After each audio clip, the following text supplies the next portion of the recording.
2 a.m. having Zoom calls and making friends with people, meeting new people, discussing things that I am passionate about. So again, it comes down to the fact that I'm working in an industry that I love. Like, there's nothing more that I'd rather do than work in the travel industry.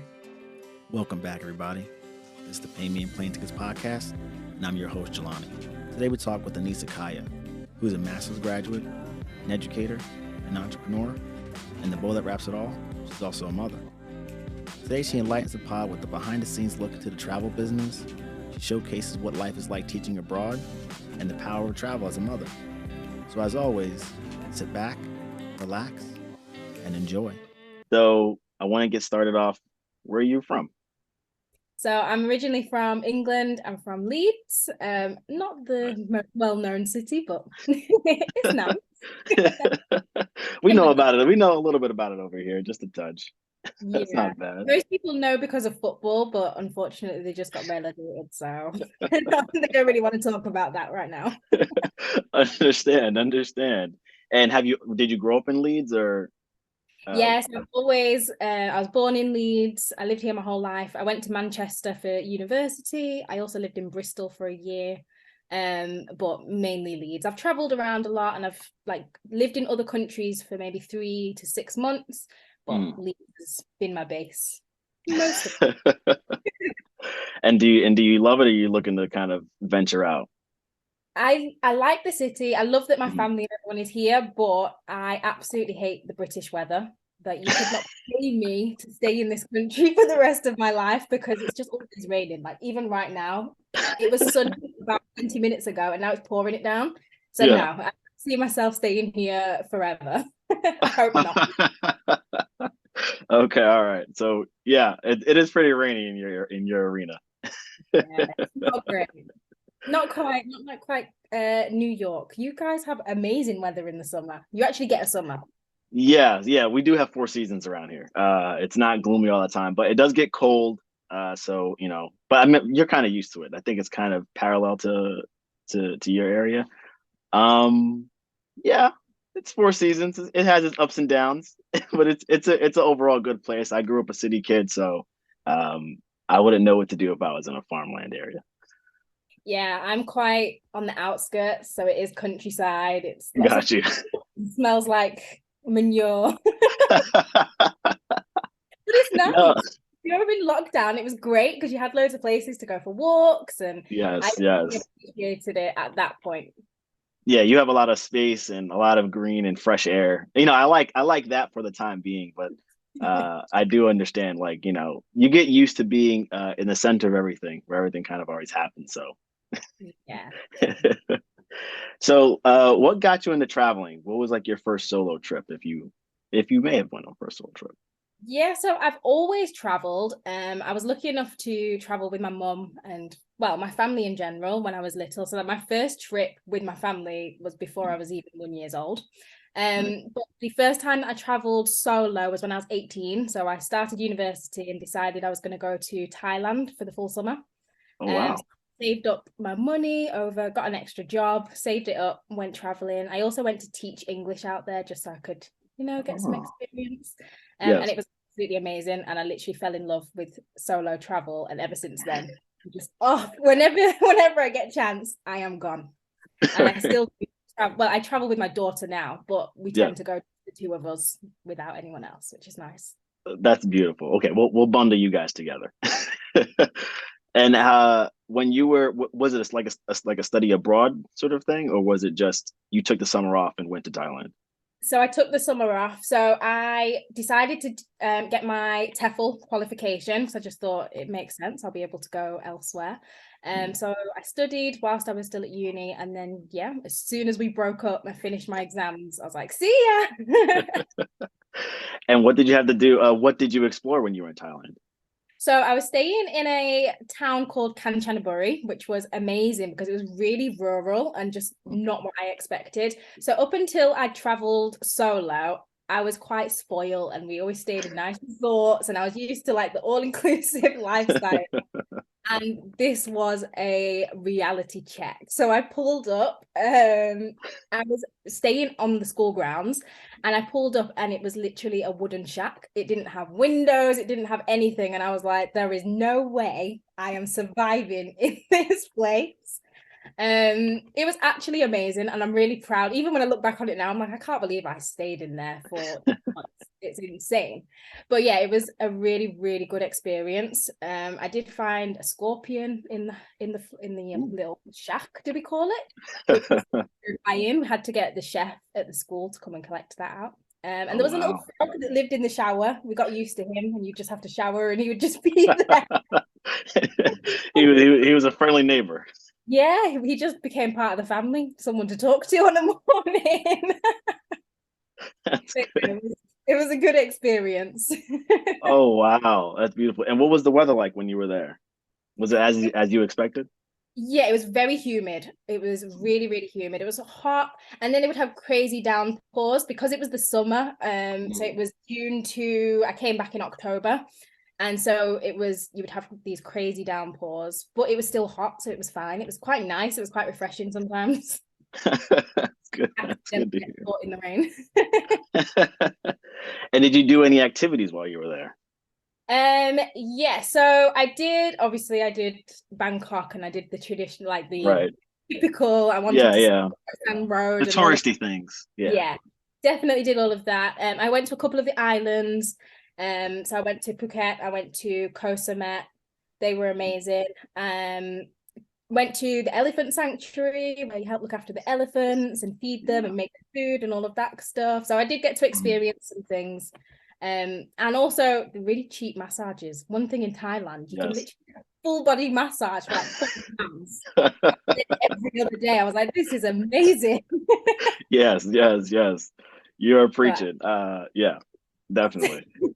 No, because I just recently came back from Thailand with my family, and the cheap massages, because after a good surf session or even a full tourist day, it's a great way to wind down. Amazing, isn't it? They need to start incorporating those into the British culture. I think we need to have some cheaper massages and things. I'll sign up with you. I'll sign a petition with you. Definitely. Let's get it sent to Parliament ASAP. So was your favorite thing to do was the elephant sanctuary, or was it any sort of tourist attraction that you got to see? Probably the elephant sanctuary. Just seeing the animals up close was amazing. Being able to go in the river with them and wash them, and that was really good. But I think also just the experience of teaching out there. I love it. It's something I'd done before. It was new. So it was really, I didn't even see myself as being a teacher beforehand. I'd gone to university. I was studying biomedical science. I was not interested in teaching. But that actually fueled me to go on to teaching. I am a teacher now. So it kind of ignited that passion for working with children and working with young people. And it really opened my eyes to that world and how you can work with young people and stuff. So it was definitely a trip that stays with me forever. And so was that, I guess, you teaching abroad that kind of like it kind of bit you, and now you're infected, and now you want to teach almost everywhere? Yeah, it was really good. So I've looked at teaching in other countries as well because of it, because it was just such a nice experience. The young people wanted to learn. They were really polite. And just like, you know how you learn things from your students as well. It was crazy. It was absolutely insane. I can't even explain, but I made friends for life. Like I still keep in touch with people that I met out there. And yeah, I would recommend to anybody, even if you don't want to be a teacher, it's such a good experience just to kind of find yourself. I was really, really, really shy until I traveled by myself, like to the point where I wouldn't even speak to you unless I had to. Like I was forced to talk to someone, whereas out there you kind of have to push yourself out of your comfort zones, meet new people, talk to new people, and it was amazing. I'd recommend it to anyone. You kind of did like a double whammy, because you were not only traveling solo, but you were also teaching and taking on like an occupation solo as well. So you kind of mixed like two of the toughest things to do into one box. Yeah, we don't do things by halves. I always seem to just jump in at the deep end. That's a good way of living. That's a very good way of living. Um, so my sister, she teaches abroad as well, and so I get to see both sides of sort of what you're saying, and you get to kind of learn from your students, but also get to see the other side, in that you have Yeah. to sort of adapt to a new way of teaching, a different way than maybe myself or yourself have learned in a different system. Did you have to go through that sort of transition in teaching? Yeah, definitely. Sorry, I just wanted to ask, where is your sister teaching? Where is She's she? up. She's teaching a bunch of places. So first started off in Thailand, then she's now teaching in Japan, and I She caught the think she's bug going as to be moving well. somewhere else. Yeah. Yeah, she definitely caught the bug. She's not giving that back soon. That's great. No, that's really good. So I think obviously the hardest thing is the fact that these young people, these children, don't speak English. So even when you're trying to give instructions, you're teaching because they're not actually able to understand if you just give them everything. They're just going to look at you like, what? So that was really difficult trying to like play down and find different words and easier terminology to speak to them, but also the fact that they would speak together in Thai and you would have no idea. So all of a sudden the whole class would start laughing and you're just stood there like, are you laughing at me? Or like, what did I do? What did I say? So obviously for someone that's very shy as well at this point, I was quite self-conscious. There were times where I would be like, I don't know if they like me or if they're laughing at me. You definitely had to be, you had to adapt the way that you approach things. And also the different age groups as well, because I was teaching right from kindergarten up until middle school, which they were like 15 years old. Half of them were taller than me, and it was just, yeah, it was crazy. So it was quite, you were teaching one class like colors and numbers, and then the next they actually wanted to learn grammar and like Right. tricky vocabulary. So yeah, there was a lot to Yeah. try and It myself. was a wide net you were casting. Yeah. I can Even understand that. the head teacher wanted English lessons. She called me into the office and I thought I was in trouble. And she was like, would you do one-to-one lessons? So I understand. Did you also feel a change with the hours in terms of your work schedule? yeah, so because I was living on at the school, you felt like you Mm, were at work all the time, but it wasn't in a bad way. So mm. obviously, if I was living at the school that I would work at in the UK, I'd quit my job. I'd be like, this is horrendous. But over there, the way that they all like they eat together, even on an evening, they'd have the dinner together, and everything's like one big community. They had like an outdoor gym, and we started doing like running laps on an evening, and we'd do like football. I mean, I can't play football, but I'd try and play football and we just do nice little activities and stuff. So the way that the school day was, it wasn't as structured in one sense because you had a bit more flexibility because you were there all the time. But on the other hand, it was quite hard to get used to their way of doing things as well because they still had that element of punishment with the young people, which we don't Mm, have here. And I'd never right. grown up in that environment. So that made me feel uncomfortable at first. So yeah, there was there was a lot to get used to, and obviously try not to compare to the English way of doing things, and Mhm. to throw myself into their way of doing things and adapt. Okay, that's very interesting. I wanted to tag on. So your work-life balance, did you feel it was balanced or better in Thailand, or I guess kind of juxtapose it against being in your arena? I think it's quite hard to compare Mm, because now it's a different situation. So there, I think because I was younger and I was really enthusiastic, I enjoyed being in that community feel and I absolutely loved it.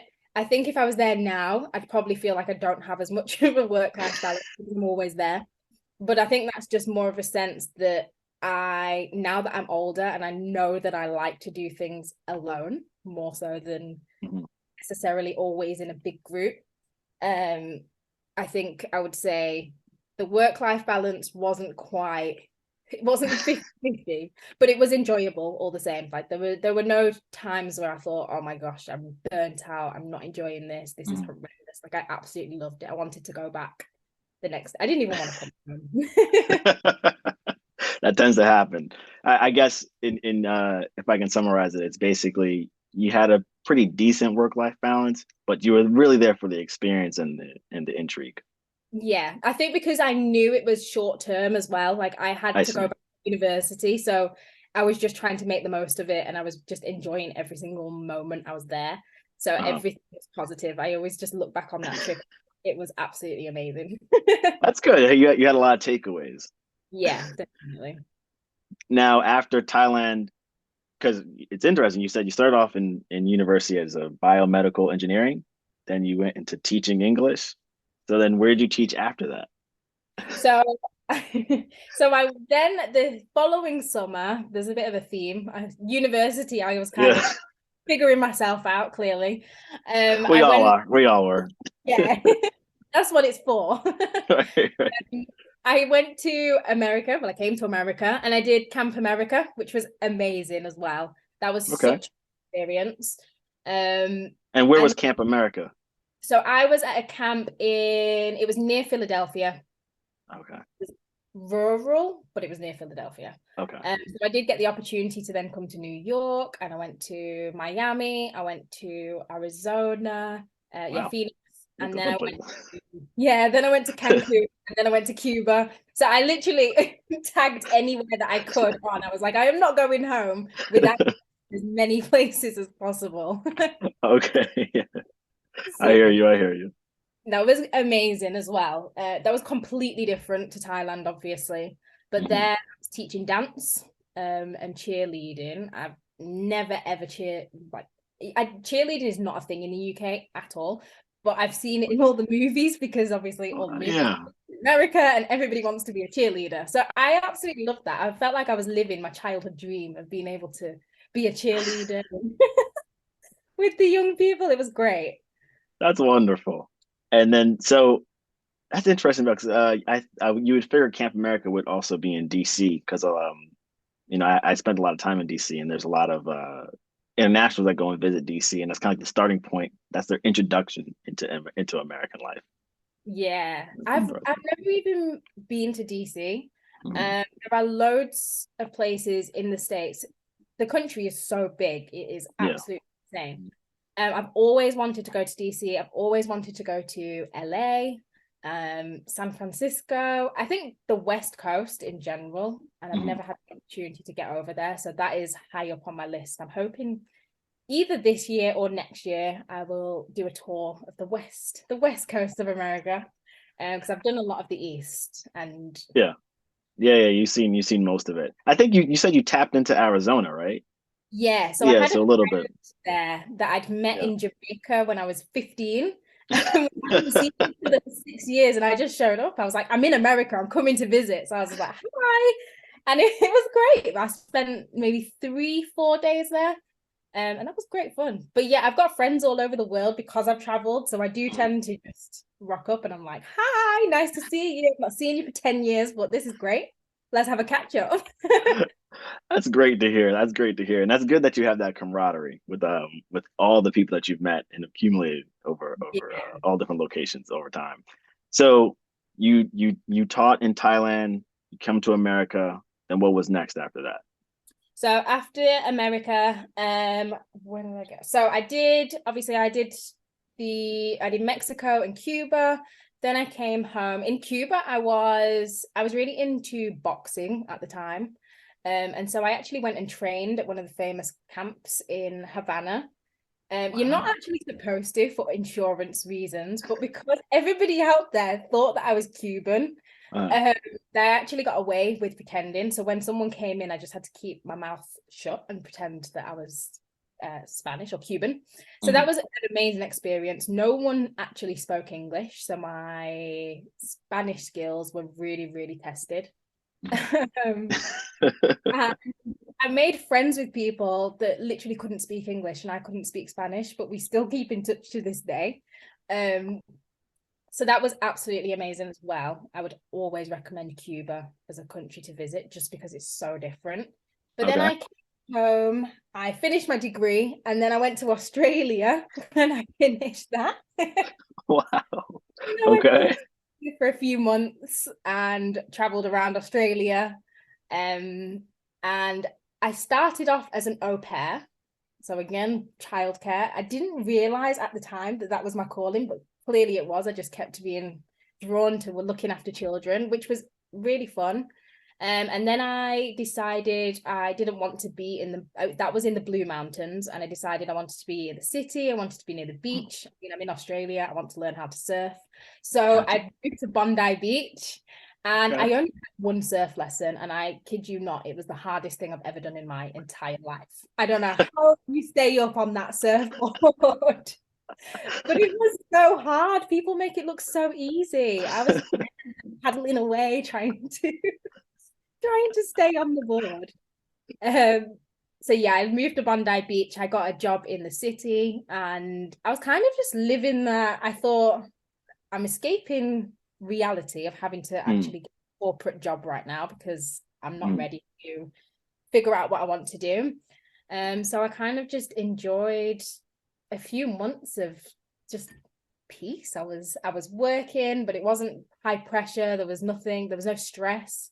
And then I was obviously being paid, and I was just meeting new people. There was new experiences. And it was kind of just a time where it just felt like downtime. When I look back on that, it was Okay. just a time where I just got to enjoy doing not a lot. I But understand. So you were like a true nomad. yeah. Yeah. For a good period of time, you were a true nomad. So you spent time in Australia. Did you see any wacky insects, animals, fight any kangaroos? Luckily not, because I am the biggest wimp when it comes to any form of insects or bugs, or even in England, we don't even have anything, and I will cry if there's a spider in my house. So I was on edge when I first got there, but no, I actually didn't see anything. I mean, I went to a park and there was kangaroos all wild, which was amazing. I was a little bit nervous because, I've seen the videos Yeah. where they go and like kick them across the room. Um, but I saw the kangaroos, I saw the koalas, but I didn't actually see anything terrifying. So I think I got away. I would happily go back to Australia. Oh, wow. So I Okay. was And how was the water in Bondi Beach? amazing. It was just, do you know what it's like? The beaches there are completely different. I wouldn't say they're not all calm like the Okay. Caribbean, where you're just Right. relaxing, but you can Yeah. feel energy because everybody goes there to surf and everyone's there having Mhm. parties. Like everyone's having barbecues and everyone's drinking on the beach and just Yeah. having fun. It was really nice. Like you'd come home from work and just take a walk down to the beach and everyone was there socializing, and yeah, it was really nice. You'd see the kids in the little surf schools they were so cute, and even putting me to shame. They were even doing better than I could. At least they were standing. So yeah, the atmosphere down there was amazing. I think the only thing that I didn't particularly love about there was the lack of diversity. Because Mhm. obviously coming from a big city, at the time I was in Manchester, and Manchester, there is a huge wide range of diversity. Like there's people from everywhere. Whereas in Sydney, I really felt like I stood out Right. a little bit, and I would have people comment because I had braids at the time. They'd be like, "Oh, I love your dreadlocks," and I was like, "They're not dreadlocks, they're braids." Little things like that it showed, whereas I wasn't used to that. I'd never come across that before, but I didn't have a negative experience. I'd definitely go out there again. It was just very different, and for that reason I don't think I would live there permanently. I'd go there on another holiday. I'd go there for 3 to 6 months maybe, but I don't think I'd stay there long term. Yeah, and you just had returned. You just did a stint in Cuba, so it's Yeah. like the polar opposite. Literally. Where everybody thought I was from there, and then all of a sudden I've gone to a country where everybody's looking at me like, who are you and where are you from? And how long were you in Australia? So I ended up staying in Australia for 5 months. Um, Wow. Originally it was going to be a year. I had this whole big plan, but I ended up coming back to the UK, and then that's when I ended up getting a job as a teacher here, and then my career kind of took off and I stayed in the UK. Got you. So pretty much after Australia, you go back home. You're building your life now there. Yeah. It Okay. turned to working, but also traveling as much as possible. And Mhm. because of the profession, you get holidays every 6 weeks. So it was perfect for me. It meant that I That's nice could, to have. yeah, we get great holidays, and especially in the summer when you get 6 weeks off. So it worked really well for the type of life that I pictured myself having. Mhm. Okay. So So you were kind of like PTO finessing in a way. yeah. And so during your sort of your professional career growth, where did you go travel to in the meantime? Little spots in here and there. So I've always tried to do a bit more of Europe because I found that I was always just going as far away as possible, long Mhm. haul every single time. So I did Belgium, I went to Germany, I went to where else have I been? Spain. I've been to Spain a lot of times because it's really easy and it's quick to get to. It's also Yeah, quite cheap from the UK. You can get yeah, return flights. Well, you used to be able to get return flights for like £20, £30. Not yeah. quite now. But it meant that you could just go away for a weekend, or you could just go away for a week and stay in a cheap hotel and it would be absolutely fine. Mhm. So I did lots of little breaks. I also went to like North Africa. So we went to Tunisia. Wow. Um, and I also went to Senegal, which is where my great grandma is from. So that was really nice to go and experience and see where she grew up before she came to the UK. Okay. That was a good trip. And so I'm assuming these were all kind of bundled up, especially the ones in Europe. Because you're already in that pool, so it's easy for you to traverse through each of these different other countries. But when you did the Africa, you said Northern Africa. How long were you there for during that sort of stay? So when I went to Tunisia, I was only there, but I think it was for 2 weeks. Yeah, it was Okay. 2 weeks. So we weren't there for that long. That was a holiday. I went with my mum. I traveled a lot with my mum, to be fair. We've gone to quite a lot of countries That's a together. beautiful thing. That's a beautiful thing. It's great. It's probably one thing that I am so thankful to her for, because she's taken me to, like, we've been to Hong Kong, we've been to places where you wouldn't necessarily think of going on a typical family holiday. Um, and yeah, it just opened my eyes from a very young age. So I'm really grateful to her for that. But yeah, when we went to Tunisia, we were only there for about 2 weeks. When I went to Senegal, I was there, that was 3.5 or 4 weeks. I think it was just under a month. Okay. Um, so they weren't particularly long trips, but we made sure that we would see loads of different things. Mm. Um, and just try. I think the main thing is to try and experience the culture. Yeah. As I said, when I was younger, it was very much about staying in the nicest hotels and just going on holiday to relax. It was just to kind of get away from reality at home. Whereas now when I travel, it's more for the experiences. It's not an escape, if that makes sense. It's Okay. more of, yeah, I want to learn and I want to experience and see what's out there, rather than I just want to get out of England.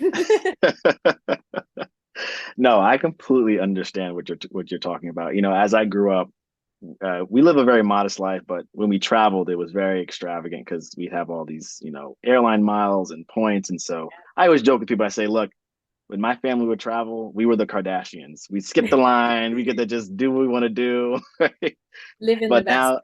now we were living the best life. But now, as I'm older, it is definitely more focused on culture and just the community. And that leads me to my next question. So you went to Senegal. You got to, I guess, be more around family and have that experience. What was that like for you? It was amazing. So we actually went there during Ramadan, and because majority of the people there were Muslim, it was very different to what I was expecting. Um, I'd been to Gambia before, and obviously they border each other. And I'd been to Gambia twice previously, but the countries are so different. Senegal is a lot more built up. It feels like a city, whereas I think I was a little bit naive and I think a lot of people do when they think of Africa, you're not thinking big built up cities. You're not thinking like, Very true. Very true. you're not thinking it's going to look like the Dubai or anything like that. Whereas I got there and I was like, wow, like the houses are amazing. I went to like huge mansions. Everyone was driving like nice cars, and like the parties and stuff that I went to, even the clubs. I went out clubbing, of course, for a couple of times. You have to. You got to do it. You have to experience it. You just got to, compare it to what you know back home. And Right. it was amazing. It was really lavish, and I just was not expecting it at all. But then on the other side, you do have the whole driving on sandy roads and no street lights. So when it gets dark, you are literally in pitch black and not knowing where you're going. So yeah, that was it. I learned a lot about my history and my culture. We went on a boat trip to Goree Island, which is where my grandma was actually born. My great, sorry. And it was quite emotional because you could actually go in and see like where the people lived. There was still like markings on the walls from where people had been there and like told their stories and stuff. So I really, really liked that trip just for the personal reasons. I felt like it really just opened my eyes and allowed me to see a bit more of my background, because I've got quite a mixed background. And I've never really had the opportunity. I think coming from like, because my parents and my grandparents are all from different countries, I've never really had that growing up in a household where you follow a specific culture. And I've not really known that much about each individual culture. So I found it really interesting to just be able to explore a bit more and just learn a bit more where I come from, how I come from. Wow. So it sounds like Senegal was more also about connectivity. Yeah, Connectivity. You got to definitely. connect with your family, reconnect with your history. And did you try any local cuisines? Yeah. So the food wasn't particularly to my taste. I'm really funny about textures, and for some reason, they absolutely love to use okra in everything. Okra is everything. Yes, in Africa they love okra. You a fan? Do you like okra? See, for me, that texture, it just reminds me of, I don't even want to say it because it's quite bad, but like snot. I'm so sorry. But yeah, It's so very good slimy. Yeah. in my mouth. And so every time the flavors were really nice, but I just could not get past the texture. And so there was quite a few meals where I was like, oh, I'm not sure about that one. But Benachin, that was my favorite, and I could literally eat that all day, every day. If Okay. any brought So that wait, to say it me. again. It's called Benachin, Benachin. yeah. And what is it basically? It's a rice dish. I think it's made with like tomato puree. It's very Hmm. rich, but it has like cabbage, carrots, and then they'll have chicken or fish. And it just tastes absolutely amazing. If you ever get the opportunity to try it, I definitely Oh, urge you to. Senegal's on the list, so I will definitely add that to one of my tasting to-dos when I'm there. Do you have a country count? Yes, I do. Oh, okay, So, what's your number? so I've been to 38 countries. I Wow. was trying to work out how many cities, but I could not get there. Trying to figure it out because there are so many places within countries that I've been to. But yeah, we're on 38 so far. Oh, I'm hoping wow. to get that number. And that's a really good number to have. That's a pretty good number. I think on the pod most people hover around like 40. So you're right in the thick of it. I gotta catch up to all you guys. How many are you? How many have you got? I don't know my number, but I know it's not that. Okay. Still plenty of time. And you're getting all the good tips, talking to Yeah, different I'm people. getting all the good tips. That that was the whole scheme of this whole thing. I need to get all the good tips from everybody. Yes, it's just for your personal trips. Right, right. Oh wow. Okay, so you've been to 38 countries. What could you could you share your top three? Yeah. So it's so hard. I was thinking about this probably for about half an hour before I came on this call because I thought We got you. We got you. Cuba is definitely up there because it's so different.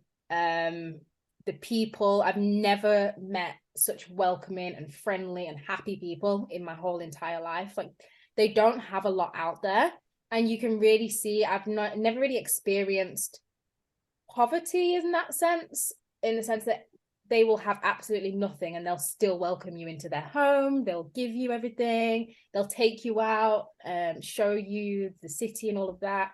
So 100% Cuba. Another one that I really like, which I think a lot of people would maybe disagree, is Dubai. And for that reason, I know a lot of people say it's not their favorite because it's kind of just a mismatch of all the countries and they've just kind of taken all the best bits from every country around the world. But I think that's why I like it, because it has absolutely everything you could possibly need. Like you want a certain cuisine, you're 100% going to get it. You're going to find it. If you want to go to the beach, you've got it. If you want to go to bars, if you want to do something cultural, you could go to the desert and do the desert safaris. Like they have something for absolutely everyone. And that's why I think Dubai is probably one of my favorite places. Plus, it's really hot and no clouds. No, never. It's great. No random downpours and just cold. So definitely one of my favorites. And then the third one, I would say maybe Jamaica. I feel like they're all on that side of the world. Yes. But again, it is the people, the culture, the food, just everything about Jamaica makes me happy. That's good. That's good. My family were Jamaican, so we're glad that our culture is making you happy. Whereabouts in Jamaica is your family from? My mom is from Kingston, and all from Kingston actually. When I think about it. Yeah. Nice. My side is from Manchester Parish. Beautiful, beautiful. So it goes Cuba. Basically, you can box with Creed now, and then then you have Dubai, which I've heard it's like New York times 1,000 because, as you put it, everything is all in one. I mean, you can do almost anything in that city. And then Jamaica for the relaxation. Yeah, you can't forget about Jamaica. Jamaica's special to many people, I think. Okay. Now, of your 38 countries, what's your country count? Which country would you least recommend? You like just one. So you've been there, you said, you know what, I did it. I don't got to go back. That would be Tunisia. Oh, wow. That's a big shocker. I wasn't expecting that one. I know. I had high hopes. We all did when we went there, but we just found I've never really been on a holiday and not enjoyed it. I can't say that the whole holiday I didn't enjoy, but the food we found wasn't great. It wasn't what I was expecting. And just also in terms of traveling as a female and feeling safe, it wasn't up there on the list for me. I just found you got a lot of male attention that was unwanted, and it was quite hard to feel comfortable, when you were walking around by yourself. So for that reason, I wouldn't go back there. It's pretty much off the list. You did it. Check it off. You're good to I'm go. glad I went and I experienced it, but I won't be in a rush to go back. No, and that's good that you mentioned the safety aspect of it, because being a male solo traveler is a lot different than being a female solo traveler. Yeah, definitely. It's something you really have to think about wherever. There's an extra mile you have to go through. Yeah. Okay. Now, so you're not just a teacher, you're not just a traveler. You kind of also are an entrepreneur. You have this traveling empire that you're building. Can you kind of feed us a little bit about that? Yeah, so 2 years ago, I came across this opportunity where you can become an independent travel agent. For me at the time, I was like, oh, no, I'm not interested. Like, I enjoy traveling as a hobby, but I don't want to be a travel agent. But then I looked more into it. I started speaking to, it was a girl called Connie. She's actually become one of my best friends. We literally speak every day now. She explained how it could help me save on my travel. And obviously at this point, I just had my daughter. She was 1 year old. I was a single parent as well. And I was thinking, I probably am not going to be able to afford to travel the same way that I used to. So I looked into it and I realized it could save me a lot of money, but also I would earn back commission on everything that I was booking. So I joined it just for my own travel, realized that it was saving me a lot, and started to book for like my mum and my friends and my family, my wider network. And then I realized that I could actually share the opportunity with them and show them how to travel for smarter, basically, how to save money and how to make commission back on all their bookings. And now 2 years later, I actually have left teaching full time and I just work part time and I do this. So I show people how to become an independent travel agent, but also show other people how they can generate a passive income. And to me, I didn't understand, I didn't even have a clue what passive income was before this. It wasn't something that I thought I needed or anything like that. But I learned about it and I realized it was going to allow me to travel a lot more with my daughter. And it was going to give me the freedom of not being restricted to the school holidays anymore. Although she's starting school in September, so I'll be back. I'll be restricted again anyway.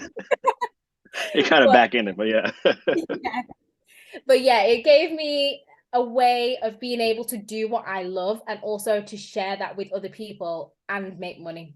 So it was a no-brainer for me once I understood once I understood the potential of what I could do with it.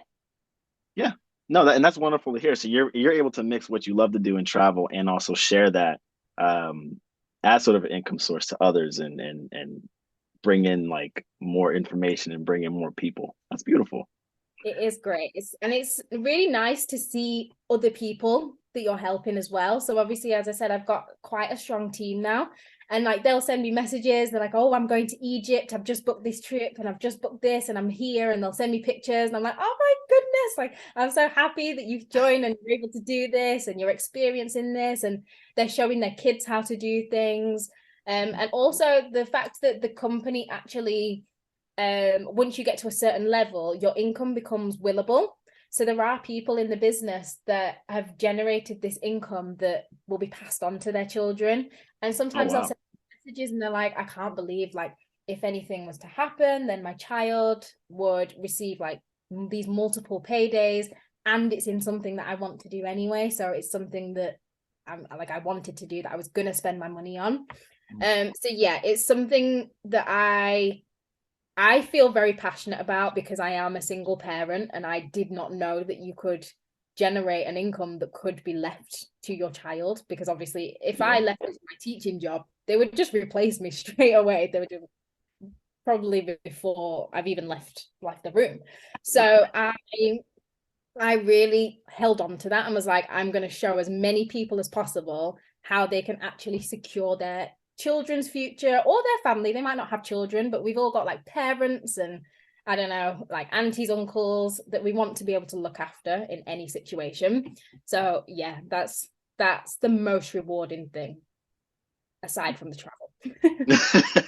No, that's very rewarding. I actually I will say I don't believe we have that in the States. Anything that's willable from a, if it's not an entrepreneurial sort of position where you have your own controllable equity. I don't think that exists in any other fashion. So yeah, you just opened the doors, opened my eyes in that way. Yeah, it's actually a thing everybody should be aware of as well. That's people don't realize that there are these opportunities out there, and you don't have to just stick to the normal way of doing things. Yeah, I think that was how I always saw it. I always just thought you have to go to university, you have to get a 9 to 5, or you open up your own traditional business. But I never thought about opening like an online business and being able to generate income from just posting on social media, even though I spend half of my time on social media anyway. right. So yeah, it's definitely a way. There are loads of other ways to make money, but also to enjoy the things that you like to do. So whether it's travel and saving money on your travel, or making money by booking other people's travel, or whatever it might be. Or I would just say, do your research and be open-minded to opportunities that come your way, because I said no to this opportunity multiple times. And now I look back and I'm like, whoa, why did I ghosted Connie. She messaged me on Instagram quite a few times and I was like, no, not interested. Don't speak to me. Went calling back a few months later and I was like, hi, would we be able to have a chat? Because this actually sounds really interested and I really want to go to America. That's great. That's great to hear. Yeah, and it's interesting you mentioned about booking travel for other people. Do you find it tough or a bit easy, or you kind of have to work that sort of spectrum with the different clientele that you might have and what they may request or what they may not want to do or may want to do in a particular location? So at the start, I'll be honest, I found it stressful because I was only used to booking for myself and I knew what I liked to do, but I didn't know what people wanted to do. But we now have such a strong team. We have amazing support. So we have agents in the US. So if I have a client that wants to go to Miami, I will just message in that group chat and say, oh, I have a client. They're coming to they want to go to Miami. Can anybody recommend a hotel or some restaurants or whatever it is that they might want to do? And loads of people will come back and give me those suggestions. And we all work really well together. It's basically just a community of people that love to travel. So everybody's helping everyone out. So no, I think it's quite enjoyable now, especially because, well, you kind of see places that you add to your own list. Like I'll be sat there for someone and I'll see a hotel and just write it down and think, oh, maybe I'll stay there at some point, and you kind of start adding things to your list. But it's in terms of workload and enjoying the job, who doesn't enjoy researching the top destinations around the world? Right. And you're sticking within something that you love too. So it removes that pressure or that sort of anxiety from it. Yeah, and because it's my own business, I can choose when I work. I can choose like my clients. If it was a booking that I had no idea, I would just tell them. I'd maybe say, I don't actually have any knowledge about this place, but this person does, and I could pass them to someone else, or go and do the research if I have the time. But yeah, there's no pressure with it, and I think that's the beauty of it. I managed to balance this around being a single parent. I went back to university and did my master's degree. I worked full time. Like, it works around everything, and I think that's why it's been so successful, and that's why I've kind of really held on to it and made it work as well as I can. Right. And I see the success already. It's going to grow. Do you also have to work different types of hours for the clientele? I guess it's global, I believe. And so I'm sure the time zones are a little bit different there. Yeah, so I have the majority of people that I've actually helped with this business are in the US. So a lot of the time I have to stay up until 2 a.m. or 3 a.m. We're sorry. It's okay. It's probably my fault. I should have thought about that before I did. But I found that working with people in the States, they're a lot more open-minded, but also a lot of people there haven't traveled. And I want to show them that there is so much more. Like, the US is great and it is an amazing country. And I understand it because you basically have everything there. Like, you can go to different states and you can go skiing, you can go to the beach, you can go and see the Grand Canyon, like you have your monuments and everything. But at the same time, I want them to understand that there is so much more than just the USA.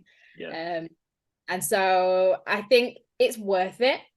In terms of, I may have the worst sleep pattern in the history of sleep patterns, but I wouldn't change it. I absolutely love it. And I enjoy staying up until 2 a.m. having Zoom calls and making friends with people, meeting new people, discussing things that I am passionate about. So again, it comes down to the fact that I'm working in an industry that I love, but there's nothing more that I'd rather do than work in the travel industry.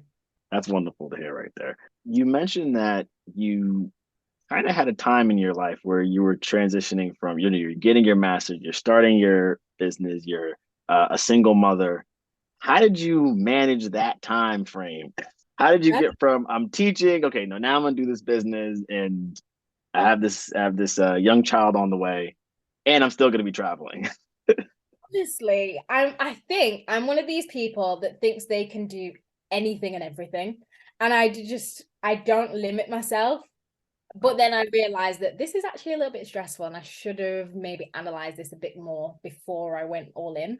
But I was working, I thought, let me go and do my master's because we'd gone into lockdown. It was COVID. So I had my daughter just before lockdown. So we were traveling around the States. Then we traveled to the Cayman Islands. And then we literally came back and that was it. The whole country was shut down.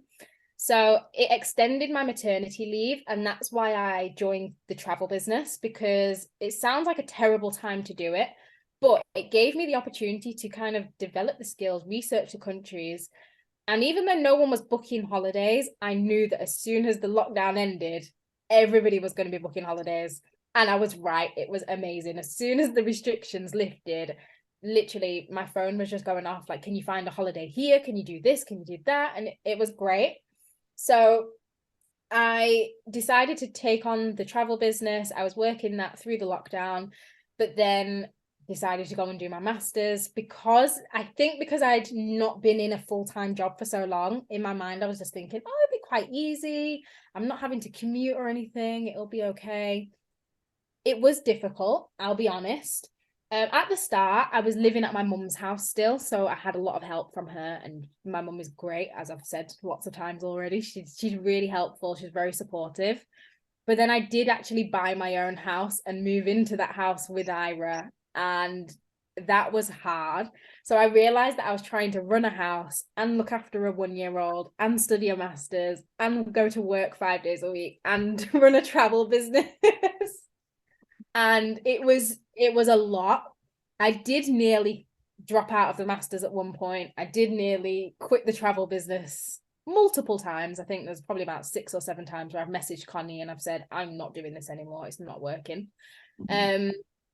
But I think I've always just tried to look at the bigger picture, and I know where I want to be in 5-10 years time. And I want to be in a position where I can take Ira on these holidays. I think I've spoiled her from the beginning because she's 4 years old and she keeps asking me for the last 2 weeks, when are we going on a holiday? When are we going on a holiday? So I already know that I've set myself up in this position where she's expecting to go on some nice holidays. But I think I've always known that I've wanted to do something for myself. And so the travel business was giving me that.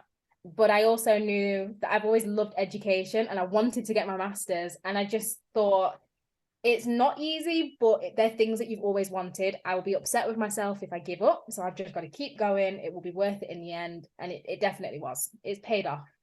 I won't be going back to university. I did want to get a PhD, but it's safe to say that won't be happening anytime soon. You pretty much had your fill. Yeah, I'm done with education. I will teach, but I don't need anyone to. I don't need to sit there in the lectures myself anymore. No, more power to you because, pun intended, your suitcase was full. you, you had a pretty packed lifestyle at the time, and you still managed to go through. And it sounds like pretty much you said no to the things you had to say no to and sacrifice so that you can see like this end result come to fruition. Yeah, I definitely had to sacrifice things like going out and socializing. I did used to like going out and like weekends. I don't go out as much anymore, but I don't feel like I'm losing out on anything because I know why I'm doing it. I think the reason why is the main focus. And I always just remind myself it will be so worth it when sacrificing a few nights out or a few festivals here to be able to take Ira or even go by myself and be able to go to the countries that I still have on my list that I still want to explore and experience. I would give all of that up in a heartbeat. make sure that I can experience those things. So it's literally a no-brainer for me. I think the sacrifices, and even with the business. So obviously I was on maternity leave. I had no money. And Connie came to me and she was like, oh, the startup cost is so low. It's only £142 to have your own business. And when I think about it now, I'm like, £142 to make uncapped earnings is insane. Right. I spend £142 probably on coffees in a month. At the time, I was like, I can't afford that. Like that's so expensive. But I kind of just put it into perspective and I stopped getting my nails done. So I basically would just paint my nails myself. It wasn't the same. And I went back to getting my nails done. But now I can, because I sacrificed it back then and I'm making the money now, it's fine. And I can treat myself and reward myself for the work that I put in. So yeah, I did have to sacrifice some things. And there were some things that maybe I wanted to do back then that I wasn't able to do because I was trying to focus on the future and what I was setting up for myself. But everything happens for a reason and it all worked out for the best, I think. I agree with you. It all worked out for the best, and it was kind of like destined in a way. Yeah. Now you mentioned motherhood and traveling, and I think we can all say, is it Ira? Am I pronouncing it right? Yeah. She now has a taste for the finer things in life. There's no coming back. She's never returning. She got it too good now.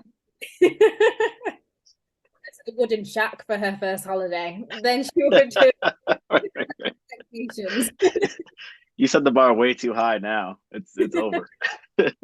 So, do you think that there is a power in motherhood and traveling? So allowing your daughter, or for anybody else, their child, to experience the world and see things at a young age. Do you agree with that? Definitely. So this is one of the things that I tell people all the time, especially my friends with children. For me, like, obviously I'm a teacher and education is huge, but I think it is equally as important, if not more important, to show your children the world, allow them to have those experiences, learn about different cultures, and try new things, experience new things. So yeah, 100%. I am very passionate about people taking their children abroad and taking them out on holidays and on trips. Even if they can't go abroad, there are places in the UK.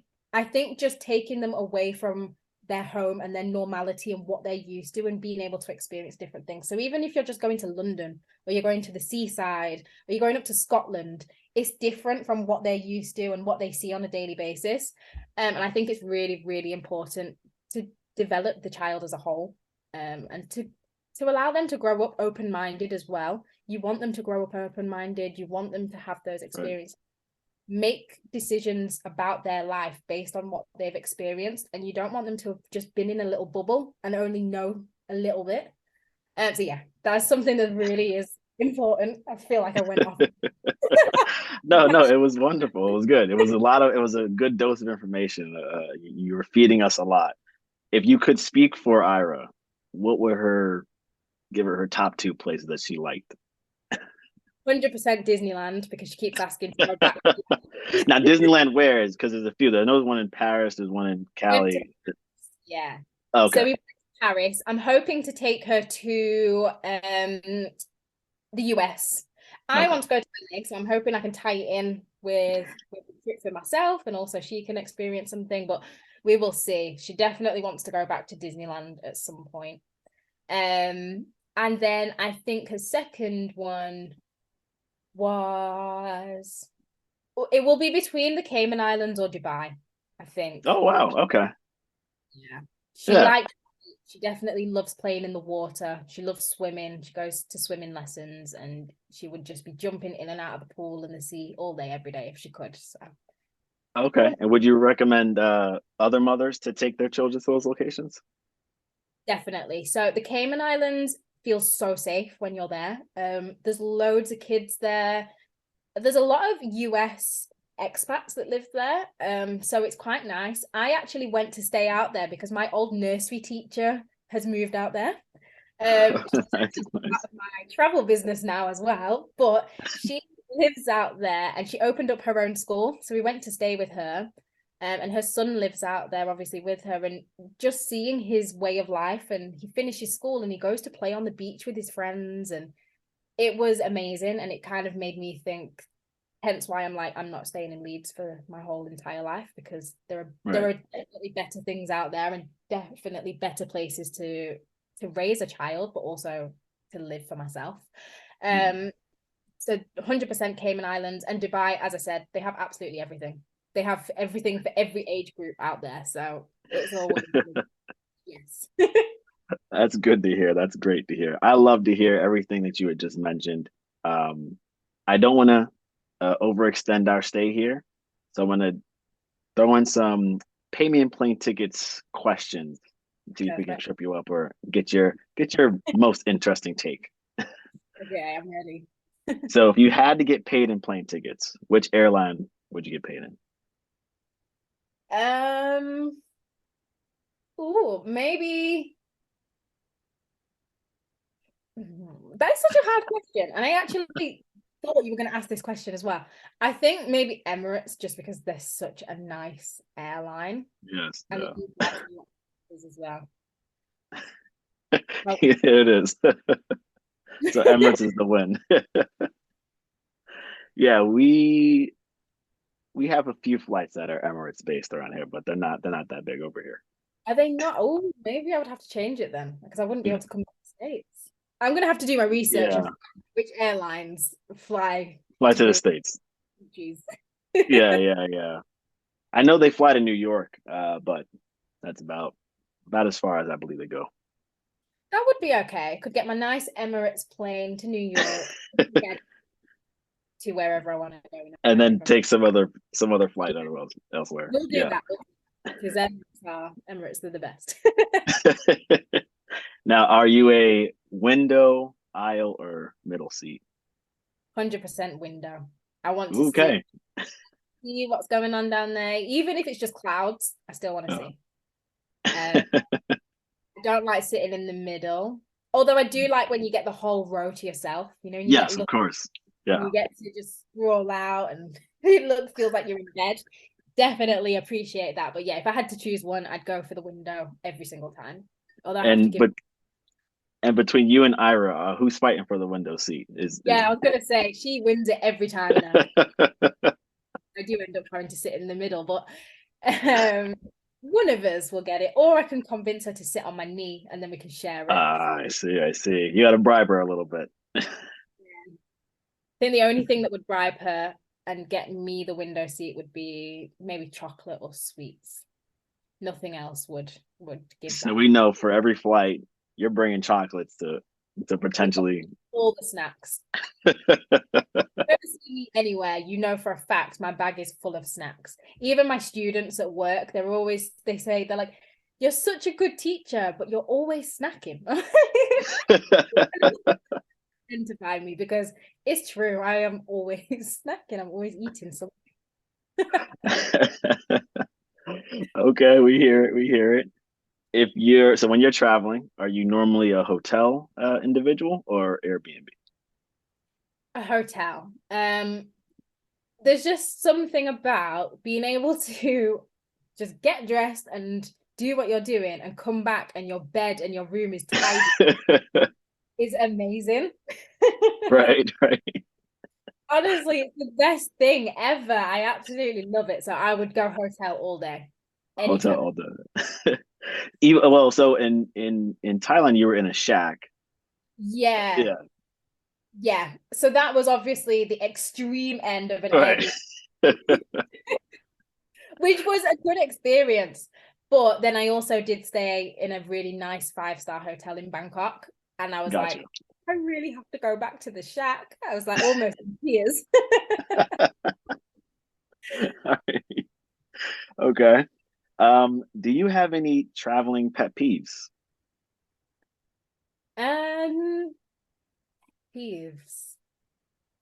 Maybe, when you travel with people that they're not really travelers like you, they just want to go and sit on a beach all day. Yes, I know what you're talking about. I think that And I think it's because my mum love her to pieces, but she is 100% a sun worshipper, and she just likes to lay on the beach all day, then go and get dressed and go for dinner, have some drinks, and then go to bed. And we could just do that on repeat. And out there doing activities. I want to be doing stuff, seeing stuff. And I'm not someone that just wants to sit and relax all day, every day. Got you. You could park her at a resort and then she'd be fine. That's it. Yeah, just get her all inclusive and she'll be fine. She won't even realize that you're missing for the week. She'll just be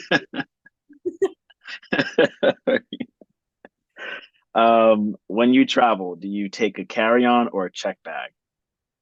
checked. I'm really, really bad at packing light. It just doesn't exist. The whole packing light isn't even a thing in my vocabulary, because even when I go to London for a night, so sometimes we have travel events where the whole team will meet up and we'll go to London for one night, 2 nights, and I kid you not, I always turn up with a suitcase and a big hold all, 3 carrier bags, and everyone's just like, what are you doing? Like, I don't understand why you need to bring 8 outfits for one night. There's never a set number. You got to put everything in there. Everything just in case. We never know what I might want to do. Never know. Yes, exactly. Especially with your mobility, you have to take in everything. Got to be prepared for all situations, for anything that could happen. Very true. Very true. We asked this question, but sometimes it matters to internationals, but it's a big in the US. Do you have like a go-to debit card, credit card that you use for your travel for miles or accumulating like hotel points or anything like that? No, I don't. But I know that is a big thing in the US. Yeah, it's not really a thing that I've ever even thought of. So much so that I actually, when I went to Dubai, we got to the hotel and realized I forgot to bring a bank card. I got to the check-in and he was like, you know how they always want a card for like a deposit, just break anything. He was like, can I just have the card that you paid for the room? And I was like, I forgot to bring any cards. I was like, I've got nothing. I just had Apple Pay the whole time. So Oh, yeah, I see. not something that I think of, and probably should. I should be a bit more prepared and check that I've got some money with me. You know, it's not as it's popular in the States, really. More as we've gotten more global, we see that it's not that big elsewhere. Yeah, It's it's not as not. popular. Yeah. There's this hack that the reason why, the banks can offer these miles and stuff in the United States, but it's not really offered. That hack isn't offered in other countries. That's why. Wait, so before I go on, how did you end up getting the room in Dubai? They didn't take your card. So I had to put down, it was a night. It was so stressful, especially with a 3-year-old, and it was just not convenient. So I had to tell them, obviously I'm a travel agent, so I was like, you can I'm trustworthy, like I've booked the room as a travel agent, these are all of my details. And I had to just give them some cash and just be like, this is all I have, because I only have Apple Pay, and I literally Right. but the whole time, like the whole holiday, everywhere I went, I was like, before I buy anything, do you take Apple Pay? Do you take Apple Pay? Because it was just, I will never make that mistake again. So Maker forgot to take any shoes. So I just had one pair of shoes for the whole holiday. Wow. That's okay. Lesson learned. And now I have information because I'm the inverse of you. I never carry cash. I only carry my card. And so Okay. yeah, so when I go places, sometimes like, do you guys take a card? You guys take a card? Because they only take cash sometimes. Yeah, we learned the lesson to be prepared, take both. It's a good motto to live by. Last one. If you had to travel to one location for the rest of your life, where would it be? So you have your place you're living, but you only travel to one place. Where are you going? So hard. Maybe it would have to be one of the Caribbean islands for sure. Okay. We'll just say Jamaica. Yeah, we'll say Jamaica. Makes me happy. It fills all the boxes. Anisa, I thank you for hopping on, sharing your story, sharing your travel journey. We love to hear it. And we just look forward to seeing your growth. We're gonna be Thank you. watching. Thank you for having me. I've had a great time. I'm so excited to hear other people's stories as well. I'll definitely be listening in because I think even the questions you've asked me, they've really made me think. So I'd be intrigued to hear what other people, what their experiences are. And it's been great hearing your experiences as well and getting to know you.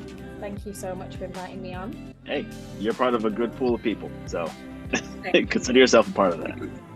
I'm honored.